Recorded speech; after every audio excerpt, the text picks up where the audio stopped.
टाकळी रोडवरील प्राणघातक हल्ला प्रकरणी 6 जण ताब्यात, न्यायालयाकडून 8 जूनपर्यंत पोलीस कोठडी। मिरजेतील टाकळी रोड परिसरात प्रदीप उर्फ शिवतनीकर याच्यावर झालेल्या प्राणघातक हल्ल्याप्रकरणी पोलिसांनी मोठी कारवाई करत 5 जणांसह एका अल्पवयीन मुलाला ताब्यात घेतले आहे। या प्रकरणातील सर्व संशयितांविरुद्ध मिरज शहर पोलीस ठाण्यात गुन्हा दाखल करण्यात आला असून न्यायालयाने आरोपींना 8 जूनपर्यंत पोलीस कोठडी सुनावली आहे। पोलिसांनी दिलेल्या माहितीनुसार मंगळवारी दुपारच्या सुमारास टाकळी रोड परिसरात प्रदीप उर्फ शिवतनीकर राहणार टाकळी रोड याच्यावर तलवार आणि कोयत्यासारख्या धारदार शस्त्रांनी हल्ला करण्यात आला होता। हल्ल्यानंतर आरोपी घटनास्थळावरून पसार झाले होते। या हल्ल्यात अतनीकर गंभीर जखमी झाला असून त्याच्यावर सध्या मिरजेच्या शासकीय रुग्णालयात उपचार सुरू आहेत। घटनेनंतर मिरज शहर पोलीस आणि महात्मा गांधी चौक पोलीस ठाण्याच्या पथकाने आरोपीच्या शोधासाठी विशेष मोहीम हाती घेतली होती। विविध ठिकाणी छापेमारी आणि गुप्त माहितीच्या आधारे महात्मा गांधी चौक पोलीस ठाण्याचे प्रभारी सहाय्यक पोलीस निरीक्षक संदीप शिंदे यांच्या पथकाने संशयित आरोपी मतीन काझी, शौकत शेख, आयन लांडगे, शोएब शेख, शाकिब खान यांच्यासह एका अल्पवयीनास ताब्यात घेतले। या प्रकरणातील आरोपींना मिरज न्यायालयासमोर हजर करण्यात आले असता न्यायालयाने त्यांना 8 जूनपर्यंत पोलीस कोठडी सुनावली। या संदर्भात माहिती देताना मिरजेचे उपविभागीय पोलीस अधिकारी प्रणिल गिल्डा यांनी सांगितले की प्राथमिक तपासात हा हल्ला पूर्ववैमनस्यातून झाल्याचे समोर आले असून पोलिसांकडून विविध अंगाने तपास सुरू आहे। दरम्यान या गुन्ह्यात वापरण्यात आलेली 4 चाकी गाडीही मिरज शहर पोलिसांनी यापूर्वीच जप्त केली आहे।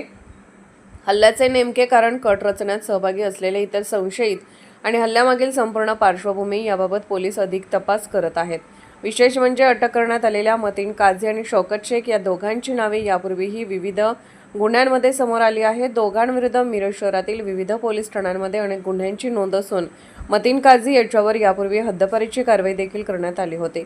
या घटनेमुळे मिरज शहरात पुन्हा एकदा टोळी वर्चस्व आणि गुन्हेगारीच्या प्रश्नांवर चर्चा सुरू झाली असून नागरिकांमध्ये चिंतेचे वातावरण निर्माण झाले आहे।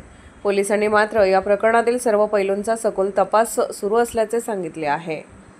नमस्कार, मी Pranil Gilda, sub divisional police officer Miraj विभाग। आमच्याकडे दाखल गुन्हा रजिस्टर क्रमांक 206/2026 यामध्ये मिरज शहर पोलीस स्टेशन या ठिकाणी दाखल या गुन्ह्यामध्ये जखमी शिवतनीकर याच्यावर काही तरुणांनी धारदार शस्त्रांनी टाकळी रोड येथे हल्ला केला होता। सदर गुन्ह्याचा तपास माननीय जिल्हा पोलीस अधीक्षक श्री तुषार जोशी सर, त्यासोबतच अपर पोलीस अधीक्षिका कल्पना बारोकर मॅडम यांच्या मार्गदर्शनाखाली आम्ही करत होतो। यामध्ये स्थानिक गुन्हे अन्वेषण शाखा, मिरज शहर पोलीस स्टेशन तसेच सब डिव्हिजनमधील इतर पोलीस स्टेशन यांची पथके आम्ही तयार केली होती। यामध्ये आरोपी शोध घेत असताना महात्मा गांधी पोलीस स्टेशनचे प्रभारी अधिकारी संदीप शिंदे साहेब आणि त्यांच्या पथकाला काल यश मिळालेलं आहे, ज्यामध्ये सर्व 6 आरोपी जे गुन्ह्यामध्ये होते त्यांना आम्ही ताब्यात घेतलेलं आहे। सदर आरोपींना न्यायालयामध्ये प्रोड्यूस करून त्यांची PC घेण्यात आलेली आहे। त्यांची 8 तारखेपर्यंत आम्हाला पोलीस कोठडी मिळालेली आहे। सदर हल्ला हा प्राथमिक तपासामध्ये आम्हाला जी माहिती मिळते त्यावरून हा पूर्ववैमनस्यातून झालेला हल्ला आहे।